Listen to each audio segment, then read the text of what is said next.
apresentou? Irmãos, em primeiro lugar eu quero agradecer a Deus por estar aqui com os irmãos nesse dia de sábado tão importante para nós. O meu assunto hoje é sobre o domínio próprio. Eu não sei se os irmãos sabem disso, mas para nós entrarmos no céu hoje, exatamente agora, nós temos que ter um domínio próprio sobre todo o nosso ser. E o que significa este domínio próprio? É você dominar seus pensamentos. É pensar só em coisas boas. É ter bons sentimentos. Apenas sentimentos agradáveis. É falar apenas de coisas boas, não de coisas ruins que nós vemos nos jornais. É agirmos apenas pelo que é bom ao nosso próximo, em abnegação, em humildade, em bondade. Só que eu gostaria de dizer para os irmãos que o domínio próprio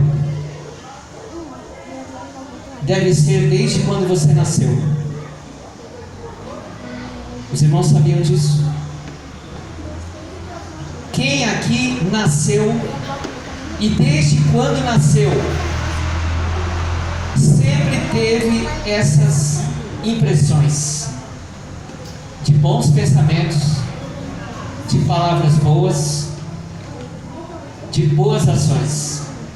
Será que tem alguém aqui que fez isso desde quando nasceu? Então, se ninguém levantou o braço, significa que nós não estamos salvos. E eu vou mostrar isso para os irmãos, onde nós perdemos o domínio próprio. E o que é o domínio próprio? O domínio próprio é você ser livre. É você agir apenas pelo que é certo.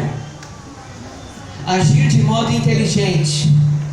É você sempre ter obedecido a voz de sua mamãe e a voz de seu papai, desde quando você nasceu. Irmãos, se nós não somos assim, nós não temos a vida eterna. No livro de Gênesis, no capítulo 3, foi aonde começou a nossa queda. Foi onde nós perdemos o domínio próprio. Eu não vou detalhar aqui o Gênesis capítulo 3, o tempo não permite. Mas eu quero que os irmãos se lembrem que Satanás rebelou-se contra Deus. Duas realidades em guerra. Uma era falsa e a outra era verdadeira. E Deus, mesmo em guerra contra Satanás, criou você, ser humano, no jardim do Éden, perfeito, sem pecado. E Deus deu a ordem para o casal Adão e Eva, no capítulo 2, versículo 17. No versículo 16: E ordenou o Senhor Deus ao homem, dizendo: De toda a árvore do jardim comerás livremente. Essa liberdade de comer os frutos da árvore era domínio próprio, era a dieta verdadeira. Irmãos, aqui não existe carne alimentada, porque a carne alimentada significa morte. Você tirar o fruto de uma árvore significa vida, porque a árvore tem vida, o galho que se estende até o fruto tem vida, e o fruto que está pendurado para você comer tem vida.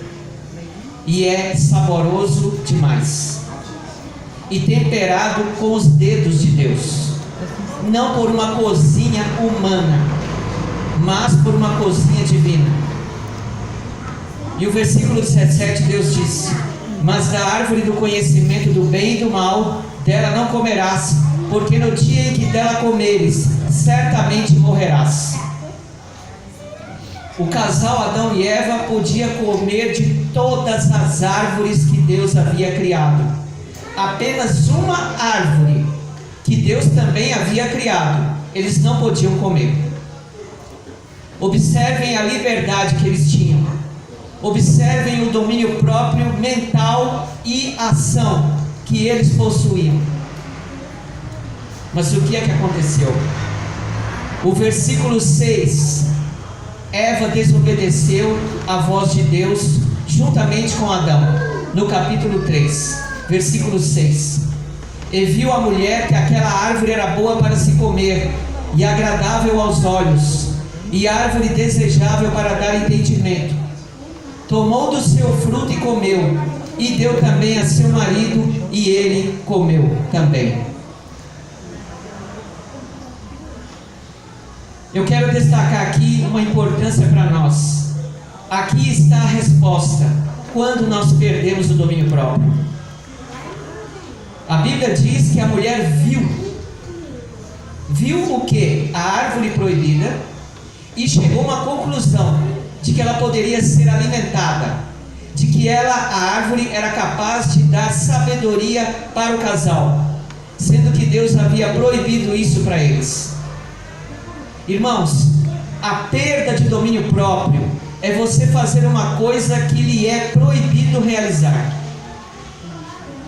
E o que é proibido para você realizar ou para mim realizar? É tudo aquilo que lhe leva à morte. Os irmãos entendem isso? O casal perdeu o domínio próprio quando decidiram comer da árvore proibida. Só que eu quero explicar uma coisa. A árvore proibida que o casal comeu não tinha propriedades para matar uma pessoa. Porque se tivesse, Adão e Eva ficariam doentes primeiro. Depois, eles morreriam. E se fosse assim, Deus poderia tê-los curado com as plantas medicinais que havia no jardim do Éden. Mas, irmãos, entendam uma coisa: o pecado não é doença. Por pior doença que os irmãos possam imaginar, por exemplo, AIDS, câncer, a pior doença, a doença muito comentada nos jornais, febre amarela, que é a malária. O pecado não é doença. O pecado é algo muito pior do que a doença, porque o pecado, ele administra você, por você imaginar que seus pensamentos, suas ações estão corretos agora, mas eles não estão. Estão contaminados pela desobediência direta para com Deus. Foi o que aconteceu com Adão e Eva. Eles perderam o domínio próprio, porque imaginaram de que a árvore proibida pudesse dar a eles sabedoria. No livro do Espírito de Profecia, é dito que quando Eva comeu o fruto daquela árvore proibida, sabe o que ela sentiu? Era agradável ao paladar aquele fruto. E enquanto comia, pareceu-lhe sentir um poder vivificador, e imaginou-se entrar numa esfera mais elevada de existência. Por que a árvore, o fruto proibido, era agradável ao paladar? Porque ela nunca havia comido. Simples isso. Ela não conhecia o sabor. Por isso que lhe era estranho e agradável. Mas não que realmente o pecado seja agradável.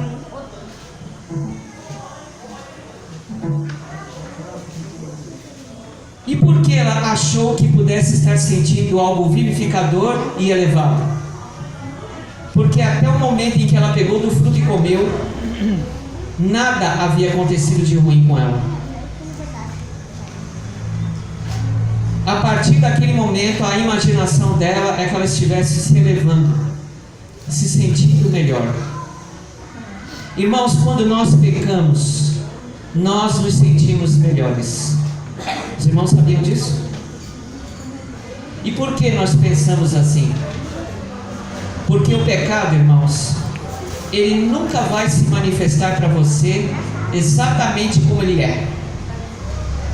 Ele vai sempre se disfarçar. Por isso que lhe será como tentação ao seu espírito.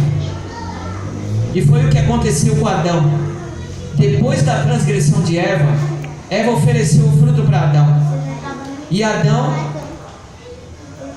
a princípio, imaginou-se entrar para uma condição mais elevada de existência, da mesma forma que Eva. Só que quando ele tomou consciência de que aquele ato de comer o fruto era pecado, ele sentiu horror, mas era tarde demais.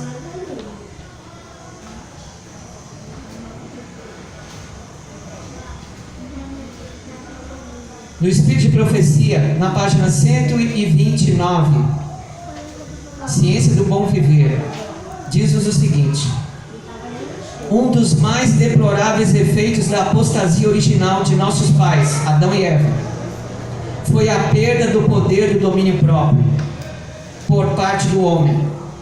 Unicamente à medida que esse poder é reconquistado, pode haver real progresso. O que é perder o domínio próprio? É você se submeter aos seus sentimentos. Quando o pecado se manifestou na natureza humana, os sentimentos nossos, paladar, tato, olfato, visão e audição, ficaram contaminados, disfarçados com o pecado. Às vezes nós ouvimos o que nós não devíamos ouvir, e às vezes ouvimos o que achamos ter ouvido e não ouvimos na verdade, interpretamos erradamente. Esse ato de ouvir foi pervertido pelo pecado. Às vezes nós vemos coisas que não deveríamos ver, que nos é proibido ver, porque prejudica nossos pensamentos, e foi contaminado pelo pecado. Achamos bom ver o mal, achamos bom olhar para o que é mal, ouvir sobre sangue. A maioria da população do mundo gosta de filmes de terror, gosta de filmes que tem crimes, assassinos. Mas quando alguém da família, na vida real, morre, elas se desesperam e buscam a justiça para punir os criminosos. Como entender a mente humana? Eu pergunto. Sentir prazer naquilo que não é certo. No livro de Tiago, gostaria que os irmãos acompanhassem comigo. No capítulo 1,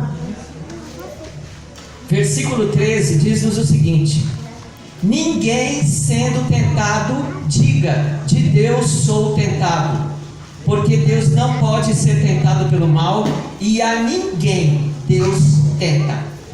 Em primeiro lugar, eu quero esclarecer uma coisa aqui. Por que é que nós, quando pecamos, muitas vezes achamos de que Deus nos levou à queda, de que Deus nos colocou uma provação, e agora, por isso nós pecamos? Quando o nosso casal, Adão e Eva, nossos primeiros pais, pecaram, eles não assumiram o pecado que cometeram, quando Deus apareceu para eles perguntando por que eles estavam nus. Eles mutuamente se acusavam. Adão disse para Deus: olha, a mulher que tu me deste, foi ela que me fez pecar. Quando Deus olhou para Eva, a Eva disse: foi a serpente que me fez pecar. Eu pergunto, quem criou Adão? Quem criou Eva? E quem criou a serpente? Deus. Então, o casal responsabilizou a Deus como tentador de eles terem caído em pecado. E por que é que nós temos essa concepção mental, essa forma de pensar hoje? E por que é que Adão e Eva tiveram essa maneira de pensar? É porque, irmãos, o pecado é tão terrível que ele se disfarçou não apenas nos nossos sentidos, ou 5 sentidos: olfato, paladar, tato, visão e audição. Não só isso, mas o pecado se disfarçou na sua inteligência. Os irmãos sabiam disso? Então até a sua maneira de pensar é pecado. Querem uma prova? Provérbios. Olha o que é que Provérbios diz. É um conselho do sábio Salomão, o homem mais sábio que o planeta Terra já teve.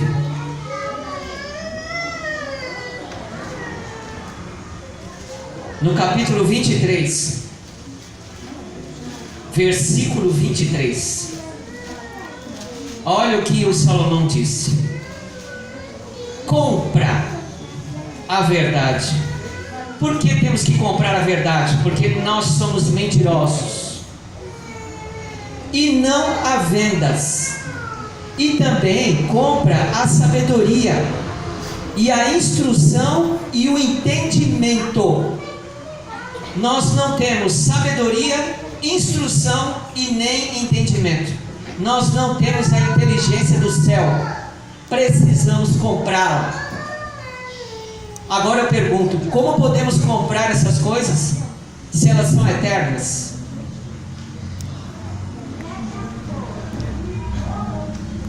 No livro de Tiago, voltando lá, no capítulo 1, versículo 13. Tiago disse que Deus não pode ser tentado. Por quê? O que é tentação? Tentação é uma manifestação de algo aparentemente bom, que tenta convencer você de realizar, só que na verdade é mal. Significa sedução. Então a tentação é um disfarce. Sim, é um disfarce. Em Hebreus capítulo 4, versículo 13, diz que Deus tudo pode ver, nada está encoberto aos seus olhos. Por isso que Deus não pode ser tentado, irmãos. Mas o ser humano, ele pode ser enganado. Onde? No versículo 14 explica como acontece o engano. Capítulo 1 de Tiago, versículo 14. Mas cada um é tentado quando atraído e engodado. O que é engodar? Enganar. De que maneira? Pela sua própria concupiscência. O que é concupiscência? Sentimento. Os nossos sentimentos estão entrelaçados com o pecado. Todo sentimento bom e melhor que você pode ter sempre pode ser proveniente de uma intenção não muito boa. E por isso nós somos tendenciosos a cair no pecado, sempre quando somos tentados. Isso é perda total de domínio próprio. Nós não conseguimos mais nos dominar, nem os nossos pensamentos.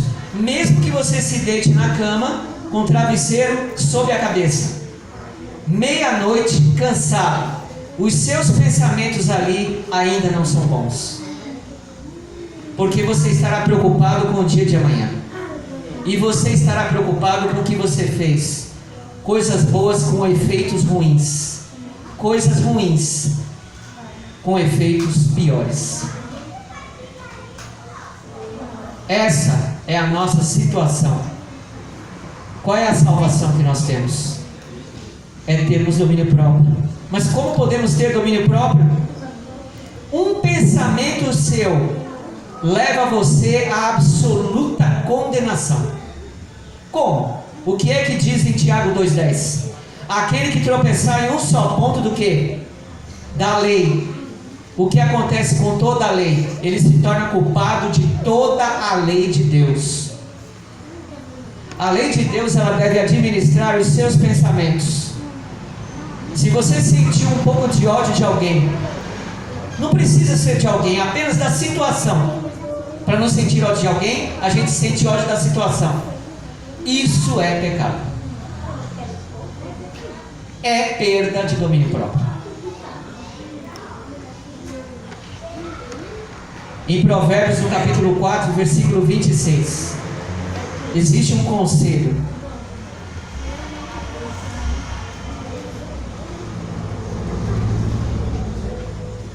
Provérbios, capítulo 4, versículo 26 e versículo 27. Olha o que a Bíblia está dizendo para você hoje. Inspirada por Deus. Isso significa que a Bíblia conhece você. Não o livro objeto, mas o livro palavra, palavra divina, conhece você. Olha qual é o conselho que ele lhe dá. Pondera a vereda dos teus pés. Ponderar é ser o que? Equilibrado. É começar a entender o que é ter domínio próprio. E todos os teus caminhos sejam bem ordenados. Aí o conselho continua. Não declines nem para a direita e nem para a esquerda. Retira o teu pé do mal. Amém. O versículo 27 está dizendo para você que o caminho da direita e o caminho da esquerda é estar com o pé no mal. Então qual é o caminho que eu devo tomar? O que é o caminho da direita?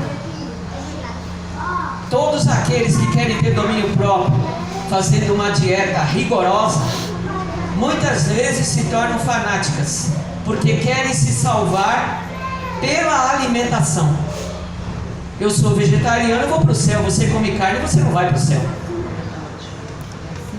Esse é o caminho da direita. E qual é o caminho da esquerda?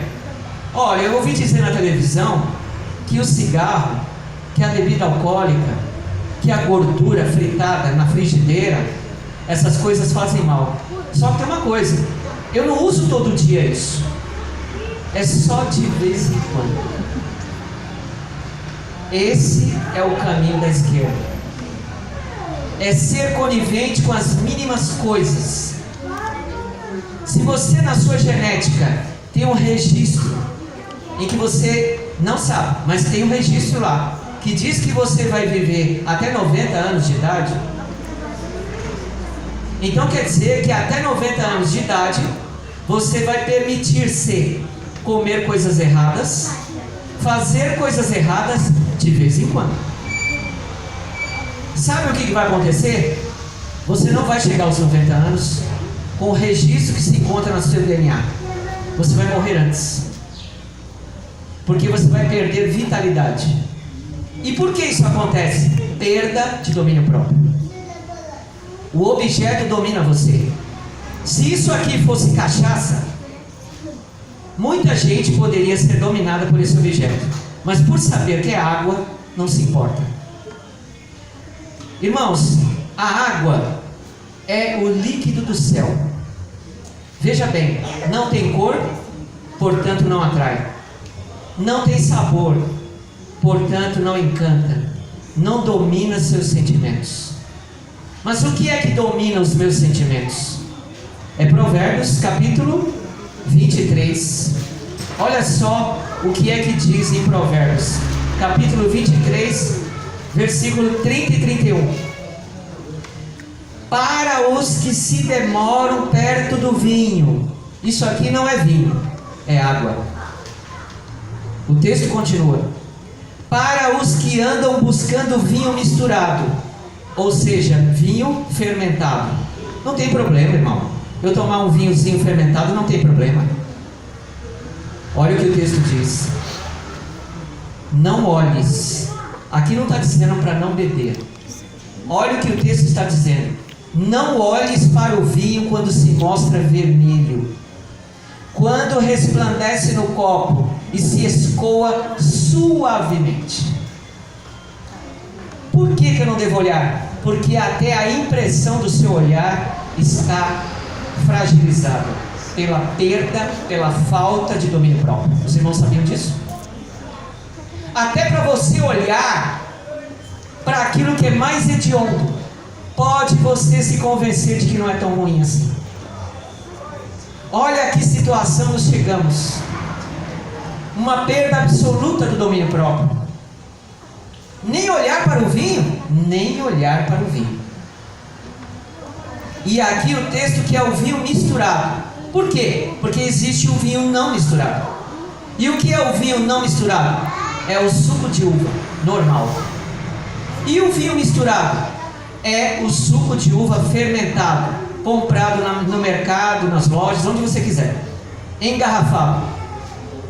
Eu não sei se os irmãos sabem, mas a uva, quando ela amadurece no pé, insetinhos pousam na uva, porque os insetos se interessam pela uva. Sabe o que os insetos fazem ali? Eles absorvem o néctar da uva na quantidade para eles sobreviverem. Os insetos, veja bem, os insetos. Só que como o lugar é agradável, estar em cima de uma uva, eles defecam. As fezes do inseto penetram na uva, a uva estraga, vira uma substância fermentada dentro da uva. E se alguém não colher para guardar no armazém e deixar uns 50 anos, a uva vai se secar no pé e desaparecer. Mas a intenção não é essa.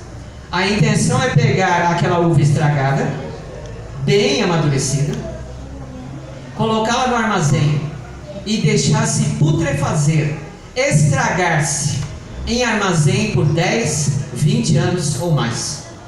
E esse suco fermentado tem fezes de insetos, e você toma e se sente bem. Isso não é apenas o vinho, é também a cachaça. Mas irmão, está falando isso para os adventistas? Sim, nós temos visitas aqui. O versículo 21 de Provérbios 23 dá um conselho para nós também.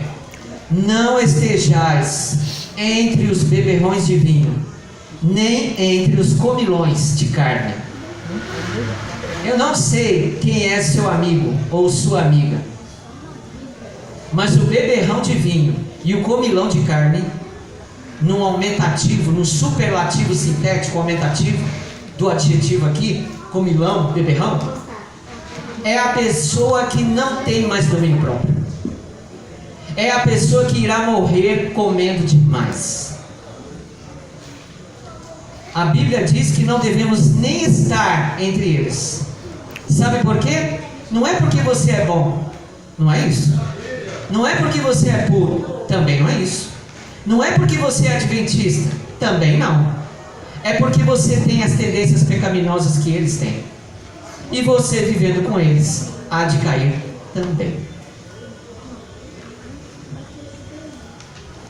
O versículo 32 de Provérbios 23 diz assim: que no final picará como a cobra e como o basilisco morderá, exatamente como a serpente enganou Adão e Eva, dizendo que o fruto era bom, que eles teriam vida eterna.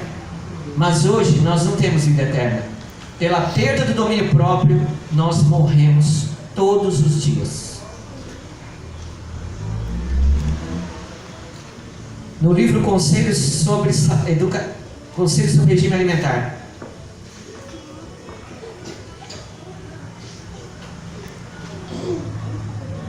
página 33, para que esteja em condições para a trasladação, o povo de Deus deve conhecer-se a si mesmo.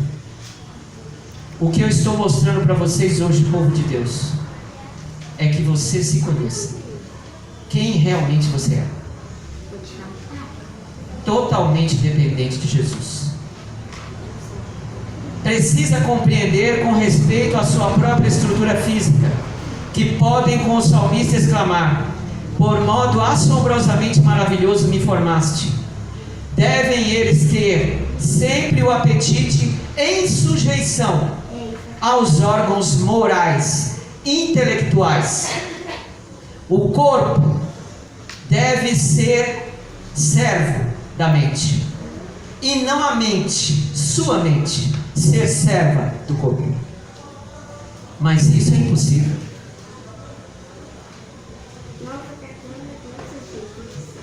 fez isso, uma vez que é impossível para nós. Alguém fez isso por você, sabia disso?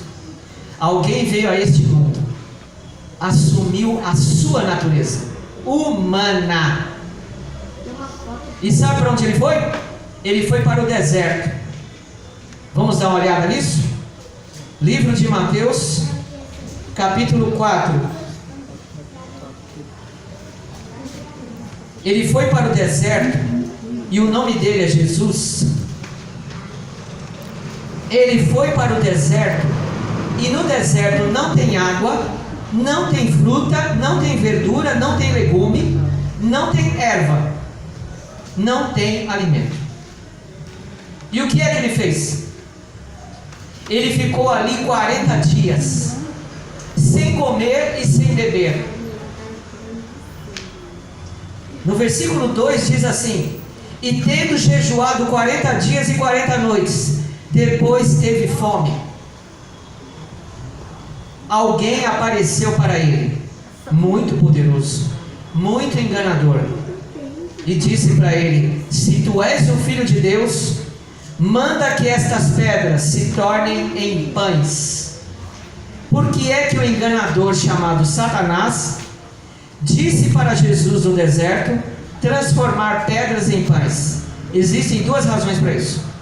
A primeira razão, segundo a teologia atual, é que as pedras do deserto daquele tempo eram muito parecidas com os pães feitos em casas.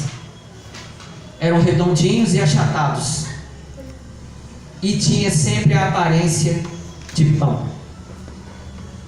Mas essa não é uma resposta satisfatória.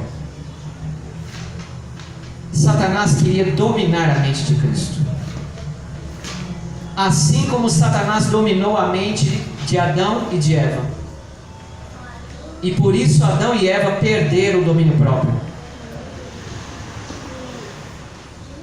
Se tu és o Filho de Deus, manda que estas pedras se tornem em pães. Uma pergunta: Jesus fez isso? Ele transformou pedras em pães? E por que não? Pouca gente responde. Pedra alimenta? Sim ou não? E transformar o que não é alimento em alimento é algo certo? Não. Nós fazemos isso. Quando? Muitas vezes, quando optamos em ter uma dieta errada. Por quê? Porque a dieta errada tem a aparência de nutrir.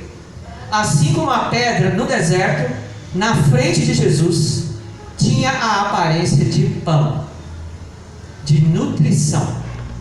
E Jesus sentindo muita fome. Eu quero que os irmãos meditem nisso. Irmãos, hoje é sábado, e o sábado, cada segundo pertence a Deus, não pertence a você. Se você está aqui hoje, é porque Deus quer te dar esse segundo de meditação, de reflexão, porque o sábado é dia de Deus. Amém. Amém. Deus criou o sábado, onde? Quando Ele criou o planeta Terra. Deus fez o universo inteiro em 6 dias, e no 7º dia Ele criou o sábado. É dele, e Ele quer dar isso para você.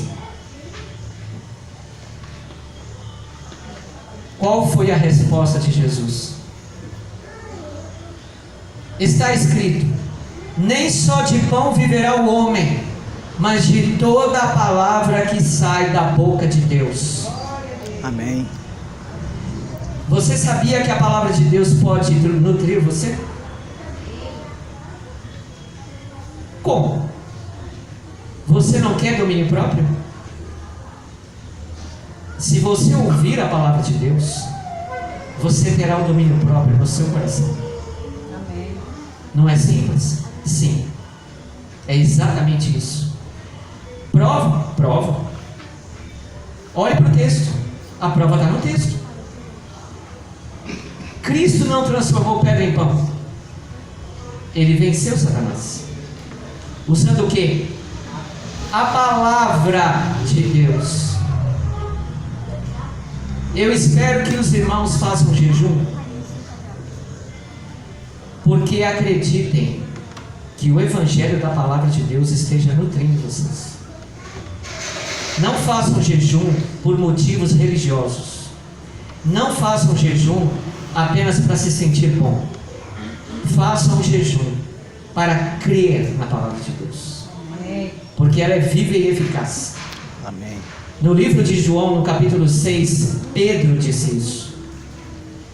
E o que é que Pedro disse? Olha só, irmãos. Olha o que Pedro disse. Pedro, que era tão impulsivo, tão descontrolado, tão sem domínio próprio. Olha o que Pedro disse. Respondeu-lhe, pois, Simão Pedro, capítulo 6 de João, versículo 68. Respondeu-lhe, pois, Simão Pedro: Senhor, para quem iremos nós? Tu tens as palavras da vida eterna.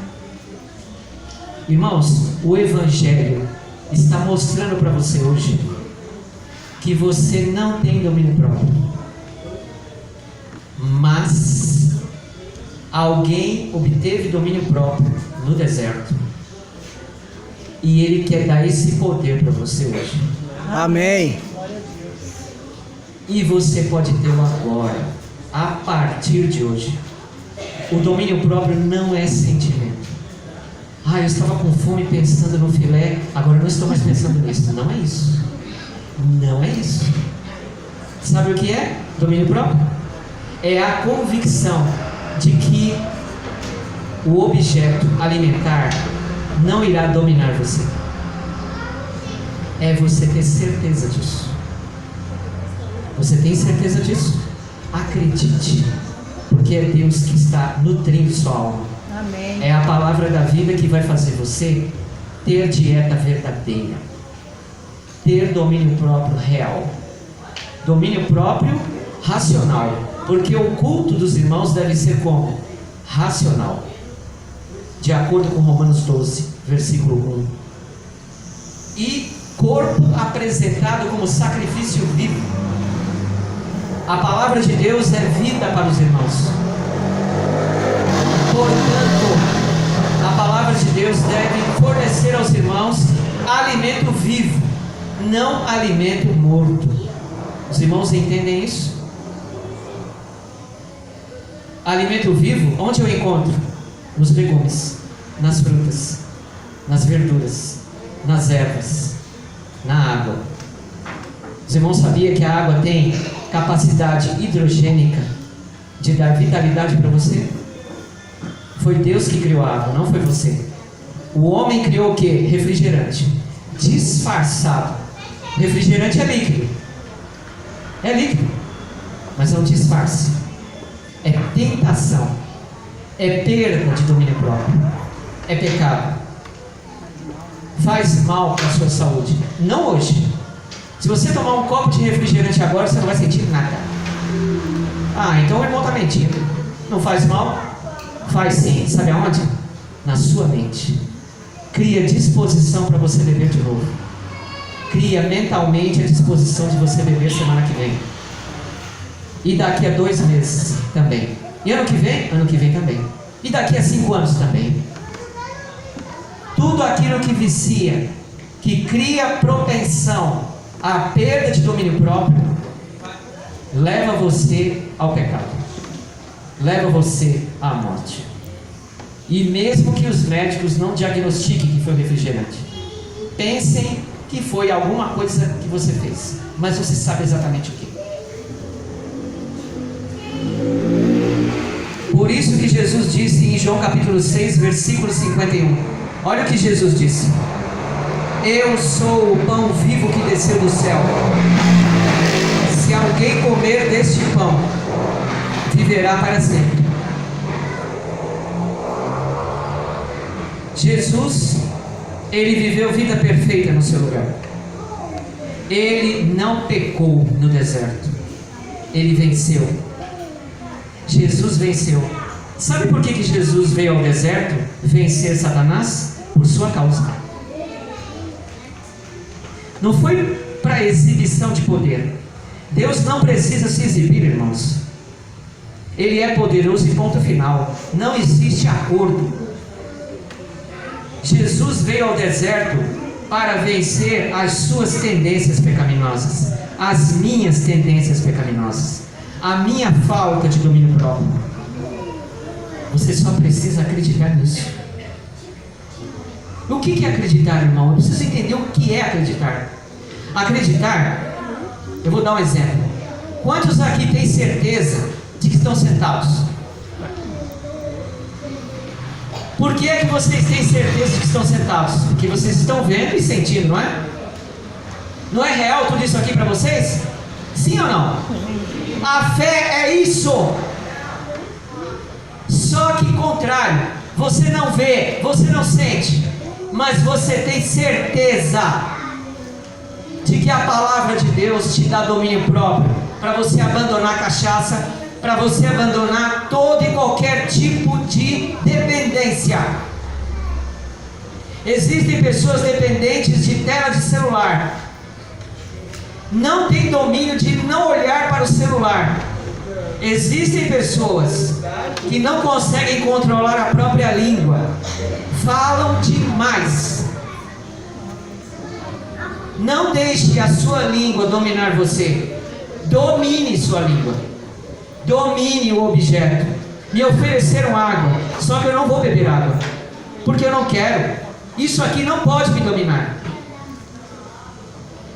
É assim que tem que ser. E você consegue isso pela palavra do Evangelho em Jesus Cristo. A Igreja Adventista do Sétimo Dia tem essa palavra para você hoje. Amém? Amém. Glória a Deus. Salmo 119, versículo 11.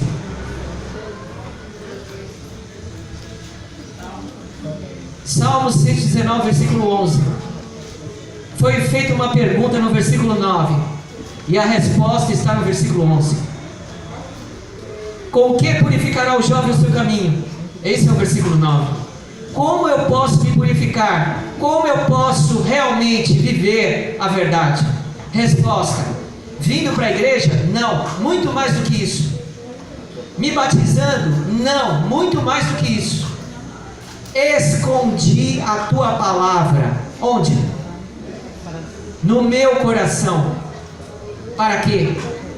Para eu não pecar contra ti. Sabe por quê que o salmista disse isso?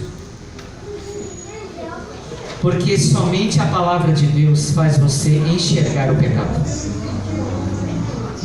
Não são conselhos terapêuticos, não são conselhos psicológicos, não são medicamentos dopantes que faz você ficar mais calmo. Nada disso. Apenas a palavra de Deus. Ela mostra o verdadeiro caráter do pecado. O pecado, lembrem-se, o pecado está escondido em seus sentimentos. Você sente algo, você quer algo. O pecado está ali enraizado, entrelaçado, como uma planta, com suas gavinhas agarradas à parede. É a mesma coisa. Portanto, não confie nos seus sentimentos, confie na palavra, esconda o Evangelho. Se você está hoje entendendo a verdade, guarde isso no seu coração, não saia por aí falando. E por quê, irmão? Porque você vai esquecer depois. Guarde para que fique fixo no seu coração. Quando estiver fixo e quando você for moldado pela palavra, ou seja, convertido, aí sim você deve revelar essa palavra lá fora. Somente os convertidos devem pregar o Evangelho. Essa é a intenção de Deus, e é a intenção de Deus para você hoje. Provérbios 16, 32. Capítulo 16, versículo 32.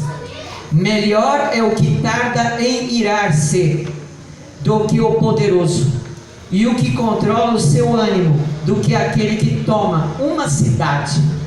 Se você se autodominar, você é mais poderoso do que um general. Você sabia disso? Um general de guerra Na revista Veja falaram de generais que estão administrando o exército no Rio de Janeiro. Eu quero que você saiba que se você crer na palavra de Deus e deixar que a palavra de Deus domine seus pensamentos, seus desejos, você será de maior valor do que qualquer general de guerra, porque você é um cristão de Deus. Amém. Provérbios 25, 28.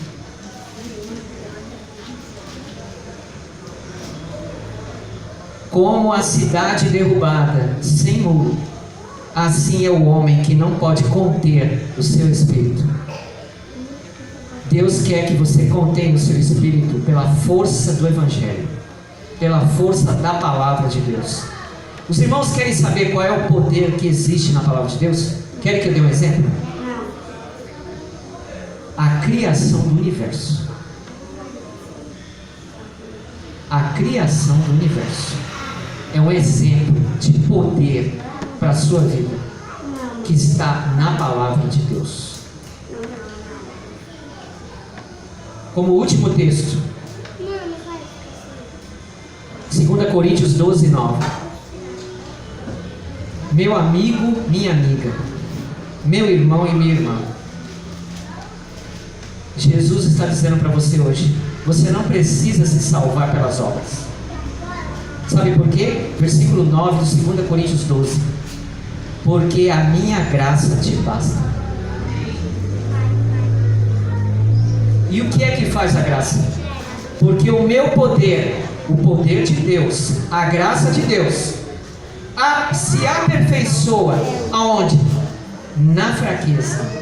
A fraqueza é você, sou eu. O poder é a palavra de Deus, é o Deus vivo. E ele se aperfeiçoa de acordo com a sua fraqueza.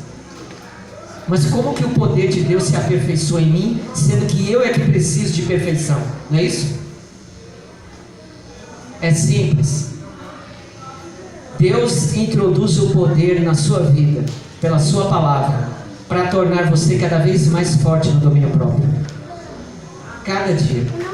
Só que de acordo com a sua capacidade física e mental. A sua capacidade física e mental é que é a fraqueza. Os irmãos entendem isso? A sua capacidade física e mental